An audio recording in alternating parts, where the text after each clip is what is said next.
ਆਦਮ ਦਾ ਸਭ ਪੜਿਆ ਗੁੜਿਆ, ਕਣਕ ਦੇ ਇੱਕ ਦਾਣੇ ਵਿੱਚ ਰੁੜਿਆ। 9 ਸਦੀਆਂ ਨੂੰ ਬਣਿਆ ਸਾਧੂ, ਫੇਰ ਵੀ ਪੁੱਤਰ ਨਿਕਲਿਆ ਵਾਧੂ। ਧੀ ਜ਼ਹਰਾ ਦੀ ਕੂਫੇ ਰੁੰਨੀ, ਕਿਦੇ ਗਈ ਤਤਹੀਰ ਦੀ ਚੁੰਨੀ। ਉਹ ਕਿਸੇ ਨਾ ਹੱਥ ਯਜ਼ੀਦ ਦਾ ਡਕਿਆ, ਕਿਸੇ ਨਾ ਉਸ ਦੀ ਭੰਨੀ ਧੌਣ। ਬੁਲਿਆ ਕੀ ਜਾਣਾ ਮੈਂ ਕੌਣ, ਬੁਲਿਆ ਕੀ ਜਾਣਾ ਮੈਂ ਕੌਣ। ਮੈਂ ਸੁੰਨੀ ਤੂੰ ਮਜ਼ਹਬ ਦਾ ਸ਼ੀਆ, ਸਾਡੀ ਵੱਡੀ ਗਲਤੀ ਈਆ।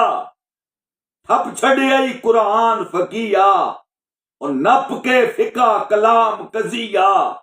ਬਸ ਕਰ ਅਕਲ ਸਿਰਾਤ ਸਵੀਆ, ਇਸ਼ਕ ਨਚਾਵੀ ਥਈਆ ਥਈਆ।